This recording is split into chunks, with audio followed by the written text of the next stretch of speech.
So we're going to cover today.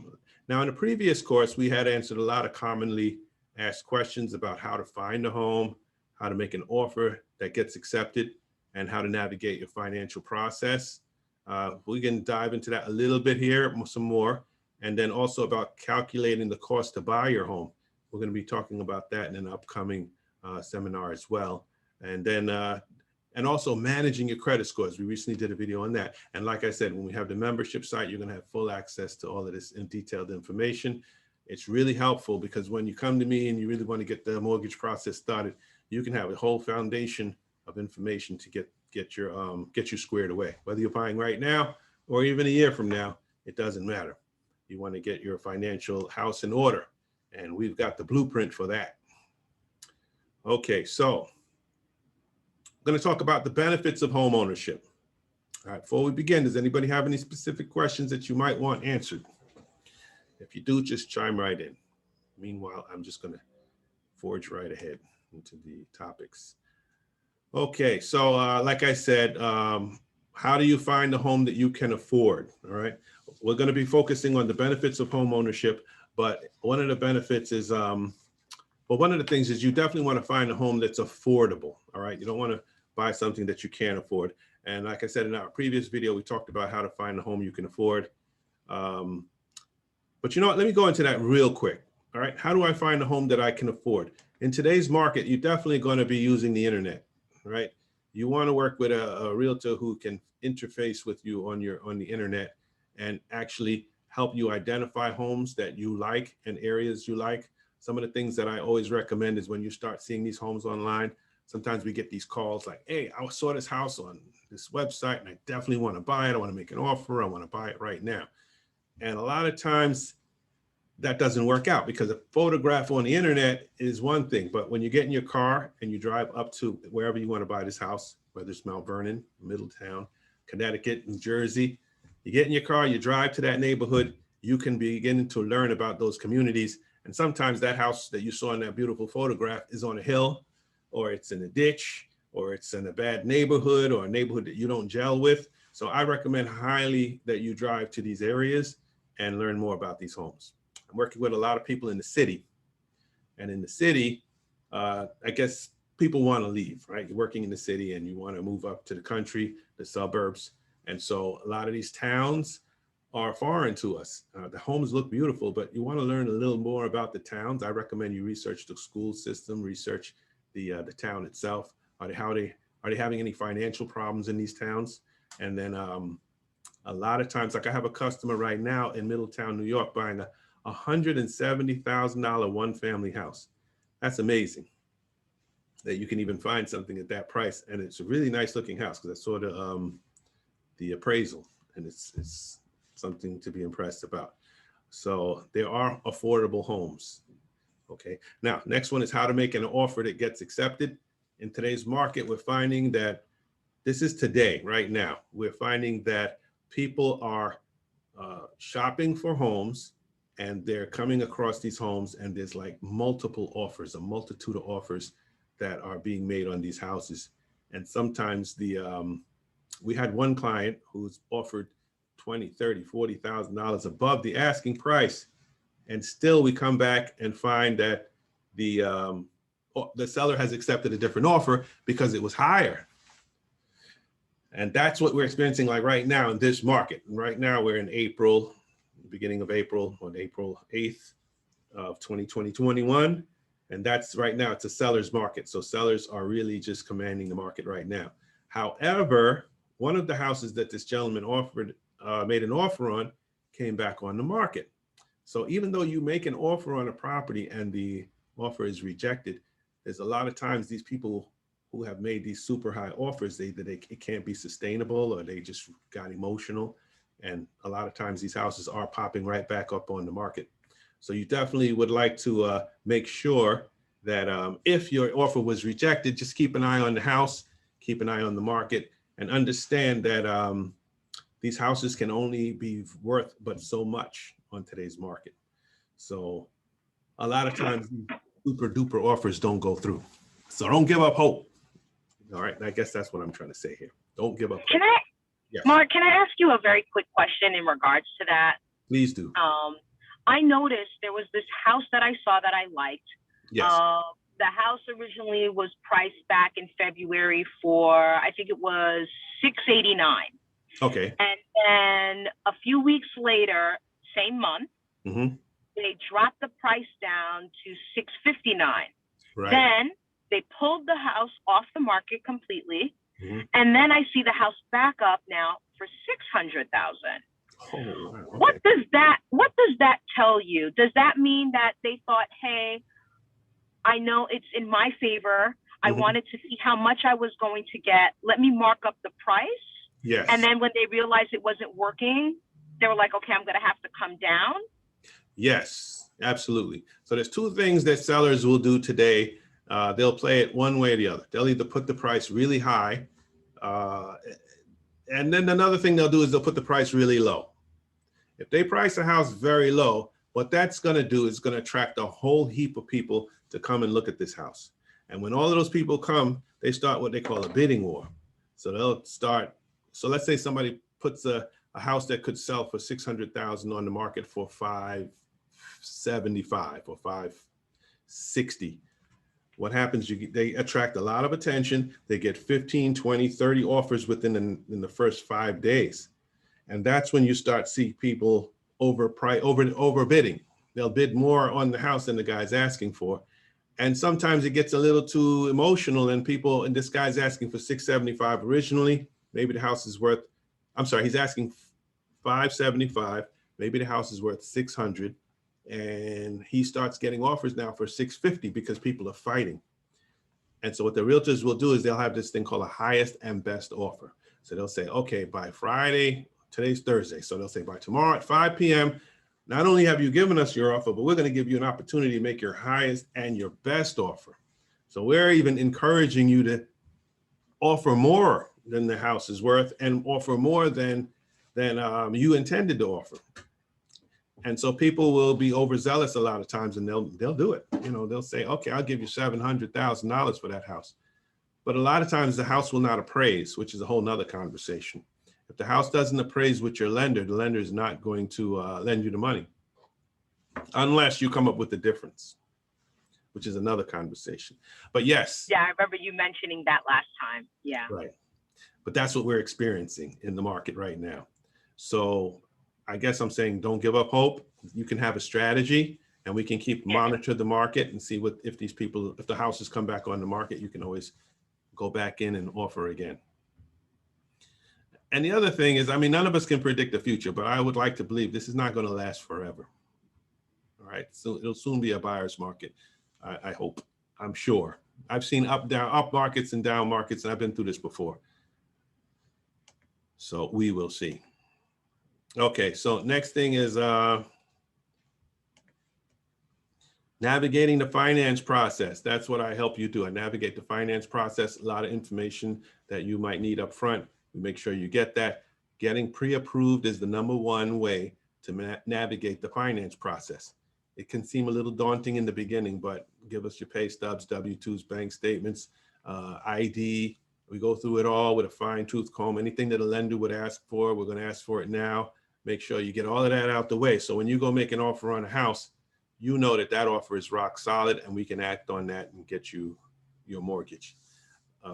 Now, once you find the house that you like, even if you have a pre-approval, once you sign the contract, there's three things that you need to approve the house. So we approve you get approved, you have your pre-approval letter. Now that you found the house, we need three things in order for the house to be approved, three major things. One is the contract of sale, signed by you and the seller. Second one is the appraisal. The appraiser has to go and confirm that the house is worth what you're buying it for, or higher, not less. Then the third thing is a title report. In New York, your attorney will order the title report. And in New York, your attorney will prepare the contract. If you're in Connecticut, the realtor will prepare the contract. If you're in Jersey, the realtor prepares the contract, and then they goes to your attorney. But bottom line, to prove the house, you need the contract of sale, an appraisal has to be done, and the title is what's going to tell you that you are getting free, clear title to that house when you take possession of the property. and your attorney will oversee that process. And we'll get more into that. Okay, calculating the cost to buy your homes. We have a really simple tool that we provide with you so you can do it by hand so you'll know exactly how much you're paying to buy this house. And we like you to really understand what the cost is and make sure that you can think clearly through the process and not feel overwhelmed. That's very important. And you should be getting that. You should have a very confident feeling as you're getting through the process. We're always nervous a little bit, but fact is, we try to make the process as smooth and simple as it can possibly be. And then the other thing is to manage your credit scores. Very, very, very, very important. So when you come in initially to apply for your financing, you're going to be given some credit scores from when they run your credit. We want those scores to continually to rise as we are applying for the mortgage. We do not want the credit scores to go down. If the credit scores are going down, that is a problem. Right. Unfortunately, we've seen situations where people have actually applied for the credit. The credit was 700 plus. And as they shop for the house, because there's a time period that goes by, shopping for the house, they are applying for the mortgage, then they eventually find the house. Could take 3-4 months sometimes. Then when we rerun the credit, sometimes, the credit score has dropped significantly, could possibly make you not qualify for what you qualified for originally. So getting a pre-approval does not guarantee you an approval for life. It's just a snapshot in time, and it usually lasts about 3-4 months. But after 3 months, you're going to need to rerun the credit. So we do a lot of credit education, and I give you a website that I recommend that you use to monitor your credit scores. If you want a copy of the link, text me or email me. I will send you the link to sign up for that. And that it's important. There are certain companies like Credit Karma, Experian, TransUnion. They use a certain algorithm to come up with your score. That does not always equal the mortgage credit score. When we run the credit, it has a different algorithm. And so sometimes we'll get people who come in and saying, I have a 700 score with Credit Karma. But when we run it, it's just like 620. Sometimes it can be 100 points off. And that's not cool if you're really trying to be strategic about accomplishing your goal. We want everything to be in a line. So just shoot me a text, email me. I'll send you the link for that. No problem at all. All right, now I want to get into, to talk more about the, all right, so we talked about managing credit scores, the benefits of home ownership. That's a hot topic. We want to talk about that because, I'm sure you're already motivated if you're on this call already, but it's good to know what the benefits are. Why is home ownership better than renting? And so we come up with 3 major categories of the benefits of home ownership. The first one is financial. You have your financial benefits of owning a home. You have your social benefits of owning a home. And then the big one is your tax benefits. Most people don't realize the tax benefits. But if you're about to buy a home and you are tired of giving your landlord all your money, there's a reason why. Because you're not seeing your money stretch as far as it can stretch.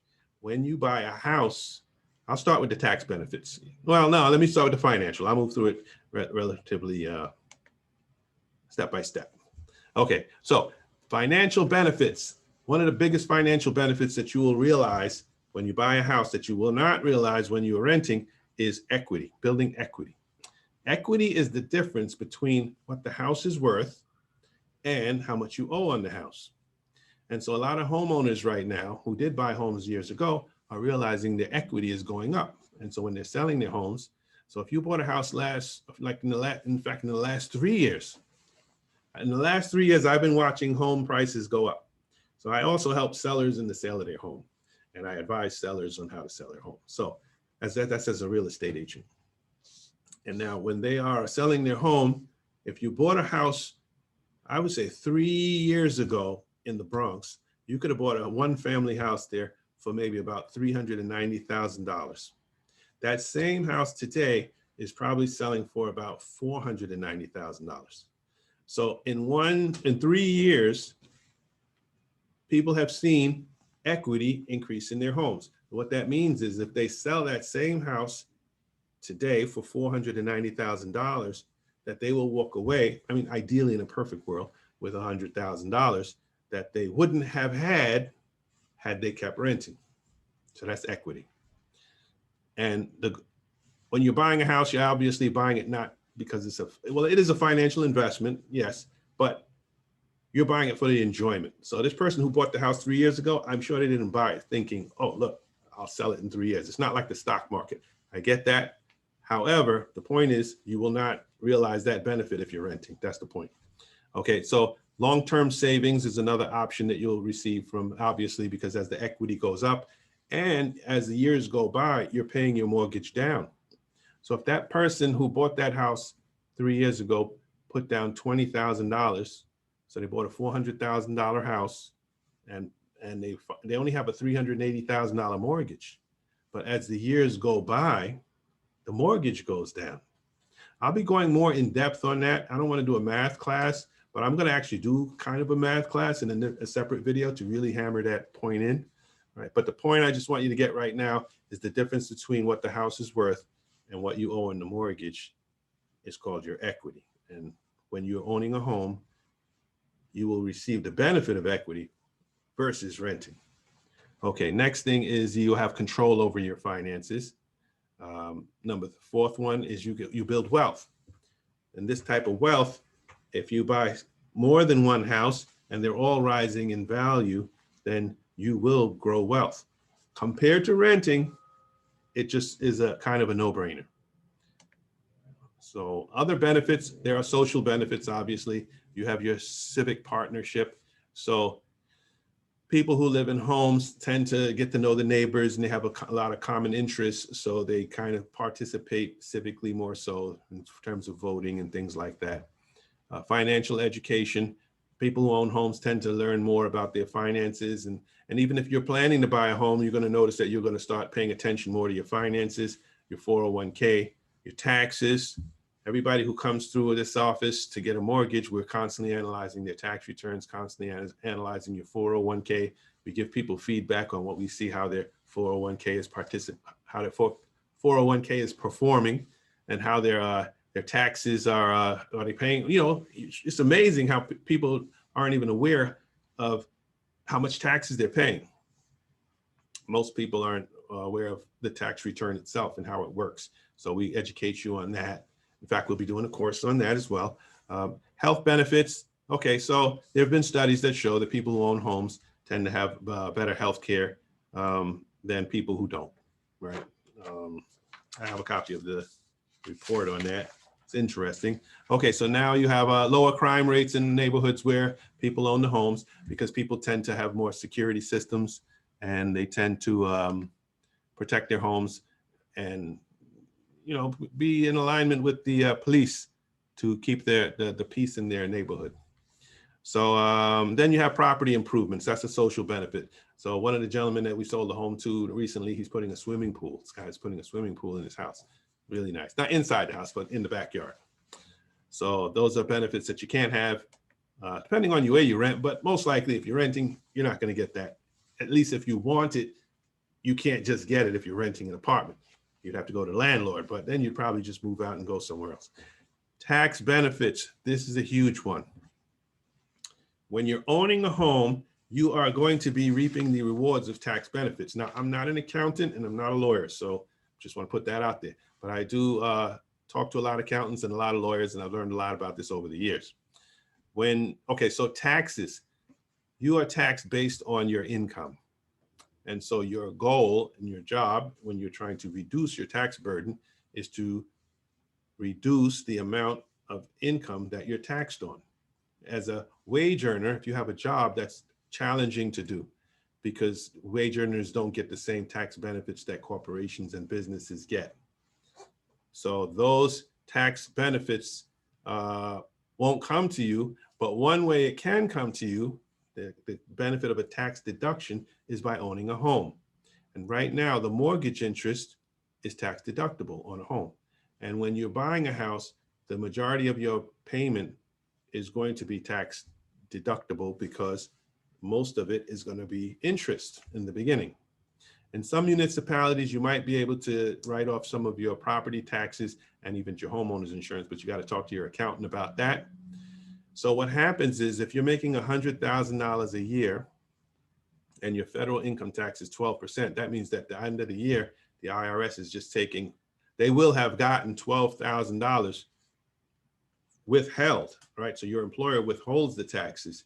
And so this is why when you get your paycheck at the end of the week, you're paying taxes to the federal government, to the state. If you're in New York State, you're paying New York State tax. And you also, if you live in the city, you're paying city taxes. So your job is to reduce the amount of tax that you have to pay. And one way of doing that is by paying mortgage interest. The government recognizes and they support home ownership. So they say, hey, listen, if you're paying $1,000 a month of mortgage interest, then at the end of the year, that's $12,000 that you can go to the IRS and say, hey, listen, I want you to reduce my taxable income by $12,000. So they won't tax you as hard as they would have if you were renting. When you're renting, you can't deduct any of that in your taxes. All right. We'll be getting into that in depth on that in another video. I don't want to make this a math class, like I said, but that's a whole course in itself about what the benefits of tax benefits of owning a home. Okay, so the mortgage interest deduction, I have that there twice because it's that important, right? So we have profits from the home sales. Okay, so when you are owning a house and you sell your house, in this earlier example that I gave you, you are going to sell it. Well, the gentleman, it was an example, right? 3 years ago, a lady and her husband bought a house, and 3 years passed. That same house, and this is what we're experiencing right now in the Bronx. These are not typical results, and there's no guarantee that your house is going to go up in value that fast. There's no guarantee. In fact, we've seen markets where the homes have come down in value. So I just want to point that out there, right? So the whole value thing is no guarantee that it's always going to go up. But just for example, these people who have bought homes recently and they've gone up in value, they are going to sell these homes, and when they sell their homes, they're going to pay, they don't pay income tax on these homes. They're going to pay what they call capital gains taxes. So that $100,000 that person would have earned after selling their home, because the value went up, they will not pay the same amount of tax. It was actually a lot less taxes that they will have to pay from selling that. And sometimes you're totally exempt from paying those capital gains taxes if you lived in the house for a certain period of time. But once again, you got to check with your accountant on that. I'm not an accountant or a CPA. Check with your CPA. And what you would want to do also, because sometimes I'm noticing when people are buying homes, they're very, very conservative in terms of what they want to buy. And a lot of times I'll explain to you that the impact that you're going to feel from buying the house is not going to be the same, because if you go to your payroll secretary and explain to them, and your accountant, you can find out in advance how much tax savings you will receive. So you will either receive a larger tax return, a tax, when you file your taxes, you get a, what do you call that? You get your money back from the government because they withheld so much, they give you a certain amount of money back. So that will either increase, or you can do it on a paycheck by paycheck by explaining to your accountant and working with your accountant to find out how much of a deduction that you will actually receive and how much benefit. So you'll actually see more income coming in from your paycheck. That's the point, all right? And you won't feel the pain as much from owning a home as you will if you rented a more expensive apartment. So there it is. I think those are our benefits. Right now we can do questions and answers. If you have any questions, I would love to answer any questions that you might have. Anybody have any questions that you'd like to pose? I'm all ears. If not, it's 6:30, and we'll be doing this again on Saturday morning. I'll have more information. I think I'm going to do a little extended on Saturday, and we'll be creating our next video. I'll go more in depth in terms of the benefits and the tax advantages.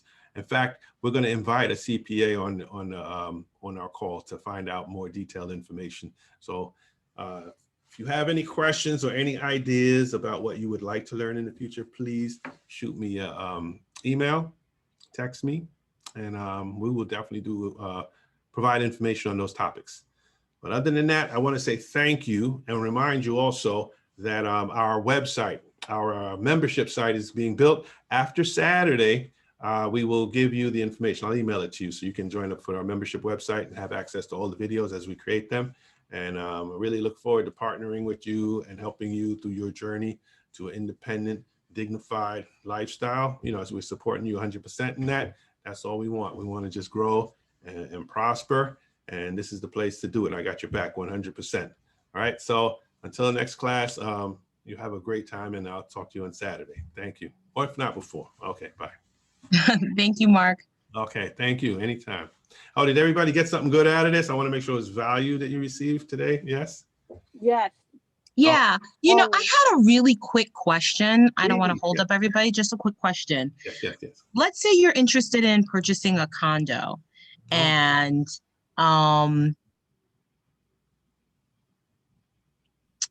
the person says to you, okay, well, you must put 20% down.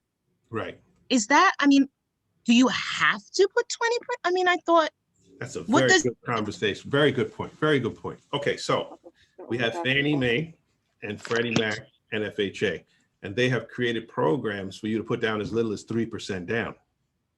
With the condominium, I would say that is, it really depends. When they tell you that whoever is telling you that you have to put down 20%, first you want to identify who is it that's saying this. Is it the seller? Is it the realtor? Or is it the condominium management company? Like why 20%? Because you're not required to put down 20%. Right, which is what bothered me, because I was like, why would someone say that? Yes. And I want to point this out. In New York State, it's a big to-do. All right, discrimination. Okay, so are you just telling me I have to put down 20%, or are you so there's a form on my website. They can't discriminate. So when we're making offers on properties, a lot of times we'll send over that discrimination form right in the offer, because then I'll tell the listing agent, hey, listen, you need to tell your seller that they can't discriminate. All right, because based on gender, age, religion, sex, marital status, color of your skin, what country, they can't do it. It's against the law. And so you can't tell me that I have to put down 20% unless you put it in writing and make it public to the world. So I would take it there. Like if you're dealing with a particular person who's telling you that, like who are you representing when you're saying that? There are co-ops. A condo is different from a co-op. We're going to talk about that in a separate one, but co-ops get away with murder in New York State. I don't know how they do it, but when you're applying to buy a co-op, most lenders will require you put down 10%. Okay, so that's the lender saying you have to put down 10%. But then there are co-op boards who will say, hey, we've made it a policy in our building that anybody who buys a co-op here has to put down 20%. Now, if it's a public policy, it's a public policy. It's their building. They get to say that, and that's fine. Okay, but you can't pick and choose who's got to put down 20% and who doesn't. And yeah. And the reason the co-ops do that is because they want more stable people in their building. And if you'll notice, when the market crashes, co-ops in New York tend to not feel it too bad because they really scrutinize people when they come in financially. Right. But the problem with the co-ops is the co-op board can turn you down for whatever reason, and they don't have to tell you why. Yeah, that's true. So, but that's a great question. Did I answer it properly? Did you get? Well, thank you very much again. Thank Okay. you again. All right. So if there are no other questions, if you have a question, there's no bad question. There's nothing, we all learn when we ask questions. So feel free if you have anything on your mind that you want to share. No? Okay, great.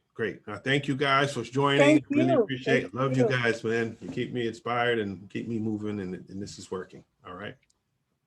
All right. See you Saturday. Okay. Have a good night. All right, you too. All right, have a good day. All right, good night. You see you? No, I hide my face.